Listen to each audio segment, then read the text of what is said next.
Oh,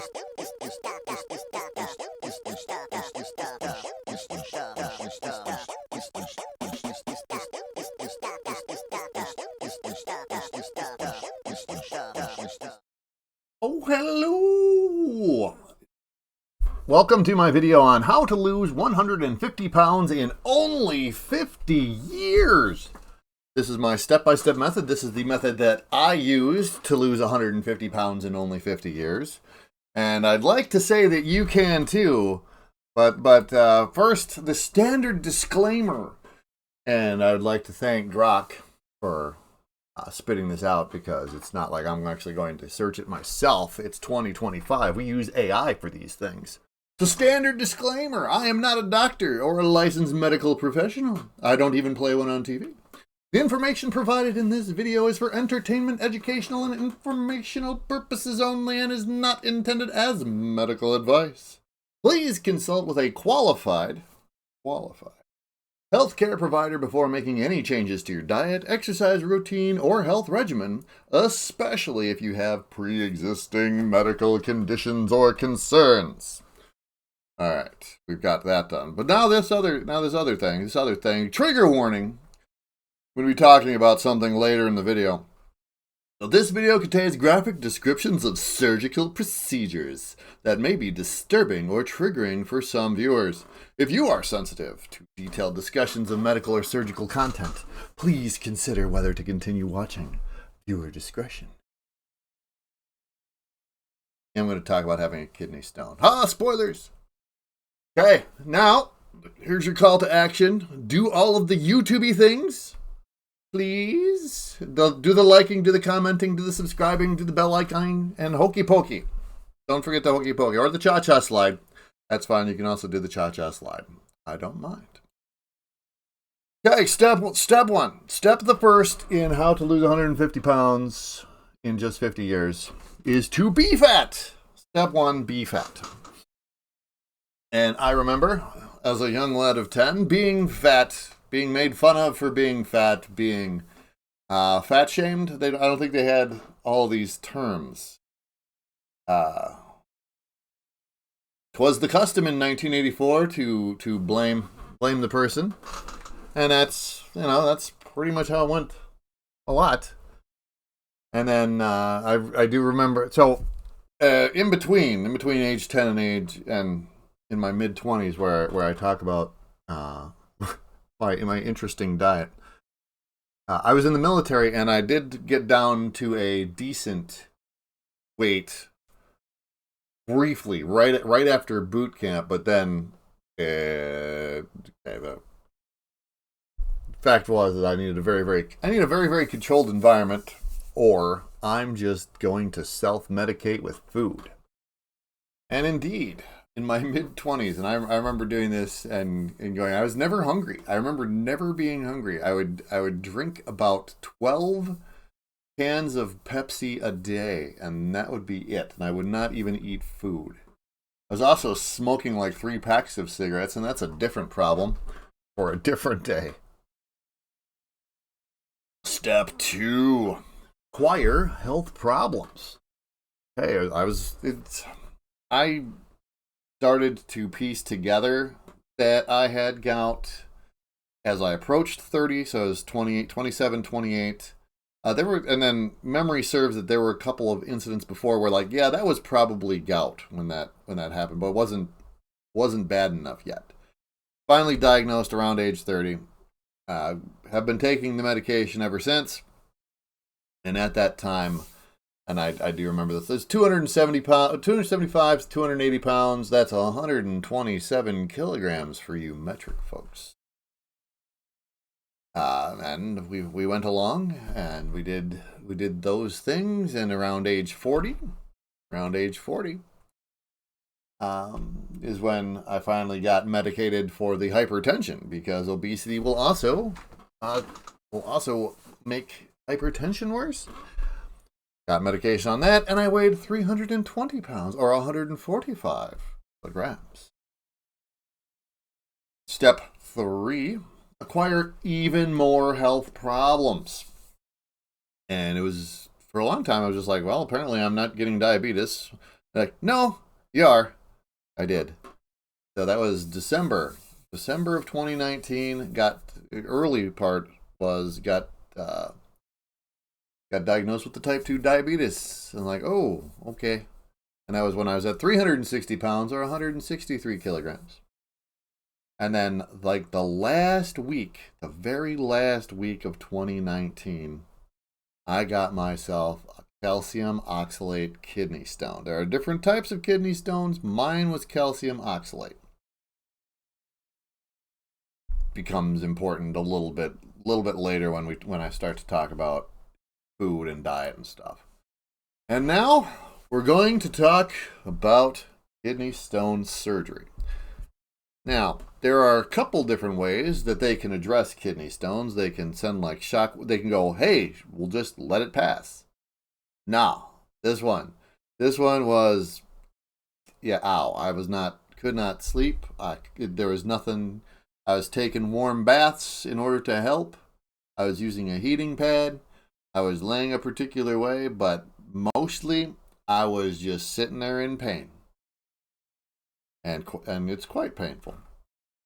But then finally, time to go, and we go, okay, well, there's that. Then you can send like sound waves and hopefully break it up, and then the little ones pass. We're like, nah, we don't think that's the thing, so we're gonna go in and get it. And but fortunately, the way that they can go in and get it is with laparoscopic surgery. So they send a little doohickey in there to go and get the thing out. Now, where the access port for the doohickey is the front door. Front door down there. And so it goes right on in and it snakes its way back to the kidney. And then they take that stuff out. And that's, on the plus side, they knock you out for that part. So, but I remember as I was going in, and it was a rough day. My blood pressure was super high, and I was in a great deal of pain. And they're trying, and it's okay. Before you go into surgery, you have to answer a lot of stupid questions from people asking you questions. And I was like, barely able to answer things like, well, on a scale of 1 to 10, how painful is it? And even then, I was thinking to myself, it's like, well, if it was a 10, I don't think I'd be able to answer. I don't think I would. For me, the 10 would be, it would knock, so painful it knocks me unconscious. At a 9, I don't think I'd be able to talk. So I'm going to go with 8. So I went with 8. So for me, I gave kidney stone pain an 8. Your mileage may vary. But even as they were doing that, there was the person whose job it was to stick the IV in there. And because you got to deliver medications and the anesthesiologist and all that stuff. But she was so bad at it that I remember with major number 8 kidney stone pain going, ow, as she stuck the needle in. Like, how bad do you have to be for the kidney stone man to notice you're giving him an IV? Just saying. I'm sure she's improved since then. Maybe it was one of her. Maybe she was early on. I don't know. In any case, it's successful. But now they put you in, they put you down, and you take a little nap, and then you wake up, and you constantly feel like you have to pee. And the reason that you feel that way is because there's a stent.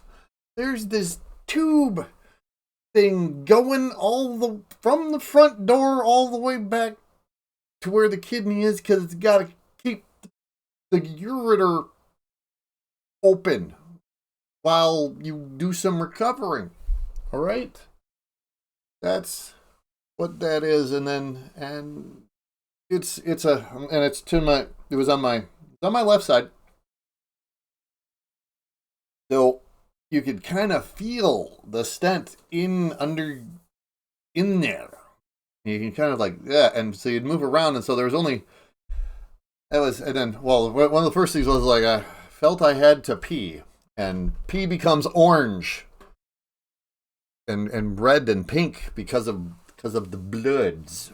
in there, and that goes on for a little while, and that's gross and disgusting. And you go through about a week of that, and then you go in, and I'm able to like kind of lay on my side during that recovery period, and then comes the day. It's like, oh, I get to go to the place, and they take the stent out. Now the stent, to make sure that it doesn't get lost, there's a little string on the end of it coming out the front door, and then they tape it along the side. Isn't that a delightful thing? They tape it along the side. So there's this little piece of masking tape. Yeah, good times. But so, and at that point, like, I'm done. I don't care. I've got no shame anymore. The nurse is like, okay, let's get that off. I'm like, pants off, take this thing out, and then so she has to pull the thing out. And my best way of describing that event is like, it kind of feels like you're peeing as you're doing that. And then at the end, there's just a little bit of a little juicy. We'll just call that a little juicy. And mostly then there's the pain, because there's the trauma of taking that thing back out. So lots of ibuprofen for the next couple weeks, but eventually, and haven't had one since. So yay. All right. Well, that's enough talk about kidney stones.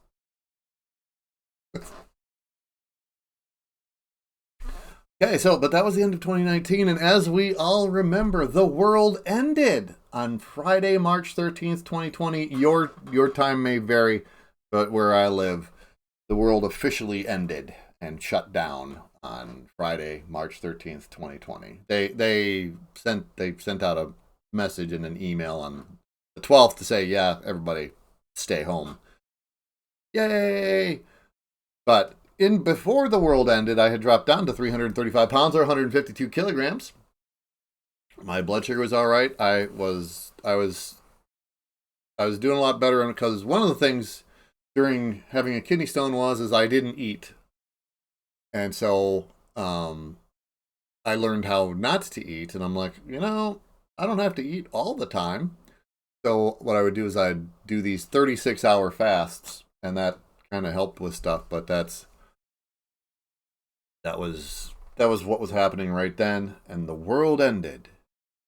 And when the world ended, I was the happiest person in the world that the world ended, because they said, not only do you not have to go out in public, you can't and couldn't. Like, oh, that is the best thing ever. Best. Oh, so I was so very, very happy. My wife was not. My wife liked going out and about, and she's a get out and adventure kind of person, and so that was. We'll talk about that another time, though, because that's part of a different story arc. That's part of her character arc. All right, now after the world ended, I maintained the diet for a little while, a couple months, about 3 months, and then right around in June time, my ability, it started to wobble and just started to go up, and I'm like, forget it. I'm never going to lose my weight. I'm just doomed to be a fat man who dies of diabetes. I don't know, probably still true, but anyway. But due to stress, multiple factors, and I couldn't keep the thing. I couldn't keep the thing over the next 2 years. 380 pounds or 172 kilograms, and that's a picture of. I refer to that guy right there. I will sometimes talk to my son like, "Hey, you remember the fat guy? That's the fat guy." Burn that in. And step 6, I bought an IKEA hat. And I don't think that it was this IKEA hat, because I now own about 7 of them or so. And yes, now I know that uh, I was doing a lot of streaming on Twitch. I had a lot of Scandinavian viewers, and I was doing stuff like learning to cook because during the apocalypse, I learned to cook. And one of the things I learned to cook was köttbullar, or Swedish meatballs. And so I'd make those, and that's not a good thing to eat if you're diabetic and have gout. That's not a good idea. But I would then also go to IKEA, among other things, to get some lingonberry sauce to go with my köttbullar. And one day I bought an IKEA hat, and then I'm like, you know what? I was making some other changes in my life. Cause okay, you can go back. You can look at that guy. See that guy? Look at that guy. That I don't even own those clothes anymore, other than the IKEA hat. Or I may own the IKEA hat. Step 7: I started losing weight mostly by having a plan. Now, if you're having to put together a diet that factors in gout, diabetes, and a propensity for kidney stones, especially the calcium oxalate kidney stones, gout, you have to look out for food with low purines. For diabetes, you have to look for food with a low glycemic index. And oxalate kidney stones, you're looking for food with lower oxalate. So that's a lot of legwork to do. And as you might think, many of the things like, well, this is low on purines, but then it's got a high glycemic index, or this has got a low glycemic index, but this one has high oxalate. It takes a while to go, well, what in the world can I eat? But in the end, after doing all that, because you can the nutritional information for things and what nutrients and other substances are in food, that's easily available. If you have an internet connection, you can do it. And now you can have an AI help you do it. So what I did was I had to come up with a plan of, because I know how to train, right? I know how to train. So what I have to do? So I've learned, for me, everybody's mileage varies, that there are 2 questions you have to answer if you are going to lose weight. And this is the first question: how are you going to stop eating when you've had enough food? Because of all of the information you have available to you, how much food you should eat, and how many calories, how much. So that's not the problem. That's never the problem. How do you stop at that point? And it was a question that I had never really answered. And so a lot of this, though, is I had to give up a great many foods that I really liked. And the thing is that's just part of it. Find something else to like. There's no way to sugarcoat that. And don't get something that looks just like it, but it's made with something else. Find something else to like. That is what I did. And question 2, once you've just figured out how you're going to stop eating when you're done, or when you should be done, and if you haven't answered that question, don't bother with this question. You got to answer this question of when, under what sort of circumstances will I start eating? And it shouldn't be like, I feel like having some food. That is not the answer. That's the American answer, and that's the answer that I'd had for most of my life. But that's not the answer that's going to cause you to lose weight. So, the first thing I did was I would tell my Google to delay for 5-10 minutes, right? And then after that, typically I didn't feel hungry anymore, so I wouldn't go eat. But that kind of became okay, I will set the timer, and then when the timer goes off, I'll eat some more. Right? No. So that doesn't work. That doesn't work. So Here's what I really do, and this I've shown this technique to other people, and it appears to help some of them.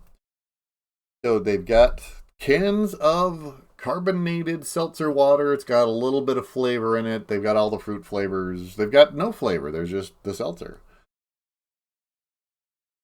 I have the amount of food that I need to eat. I've got a seltzer. Once I've eaten the amount of food that I need to eat, gun that seltzer. Have your belly, have your stomach fill with the gas. Don't burp right away. Try to go hold that in a bit. It starts to just basically I'm making my stomach hurt, right? I'm making my stomach hurt. But when your stomach hurts, you don't want to eat, or at least I don't. And so that allowed me to do that. And then the answer to question number 2, because I'm already diabetic, is I would and take what's my blood sugar level. And I picked a number, 110. Above 110, no eating. Drink a seltzer. And then on occasion I would go, I could have a small glass of milk. That's it. Less than or equal to 110, and then I can eat. And after a while, you really learn how to listen to your body. Go, yeah, dude, you need to eat now.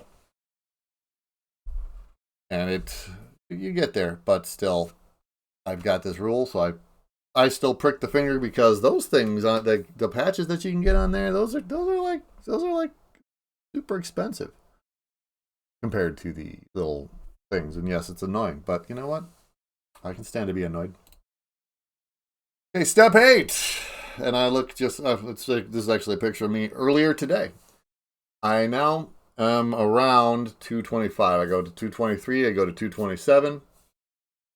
And I'm 51 years old. And yeah, welcome to my room. My room has things in it, weird things in it. And we'll talk about that. Yes, we will.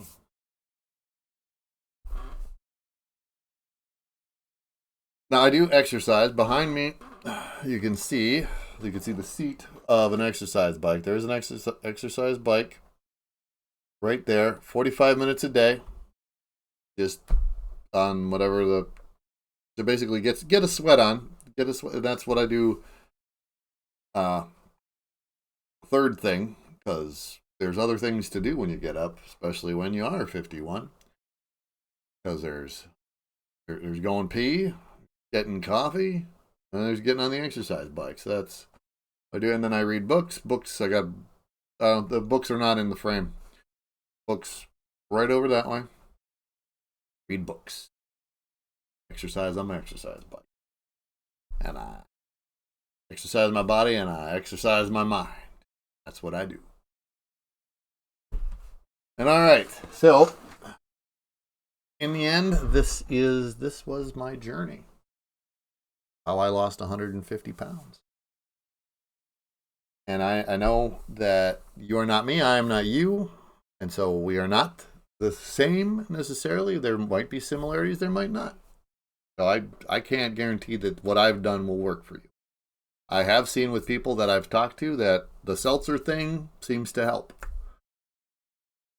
But if this video gets to you and it helps you, then yay. And that's what I'm doing here. Let's talk about these things.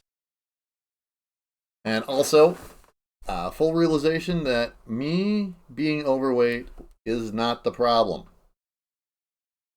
I don't have a gland thing. There's no particular medical diagnosis that is that. It's okay. And Western civilization, and it's not just the United States, because I got my friends over in the Scandinavia, and they having their troubles with the diabetes and being overweight too. All right, Western civilization and abundance and the other just conditions of our lives is certainly not helping, certainly not making it easier. But my being overweight is because of mental health, complex trauma, and that's and chances are, unless you've got some medical diagnosis that causes you to gain weight, that's probably you if you're overweight. And I got tired of it, and I took some action. But I'll tell you something. This is super important. Now a lot of people have seen me with the dramatic weight loss. They're like, "Wow, you did such a good job. I bet you feel a whole lot better." And while there's certainly, okay, my knees don't hurt as much and so on and so forth, other than being 50 pains, because those happen too. I surprised them by going, I lost a lot of weight, but it won't make you happy. And I'm going to tell you that too. You can lose, if you lose a lot of weight, and I hope if you have a lot of extra weight, that you find a way, you find what works for you, you find your answers to questions 1 and 2, and you find a way to do it. It won't make you happy. Because remember, it was a symptom, not the problem. And if you treat the symptom, the problem remains. But that's enough for me for one video. And thank you so much for watching.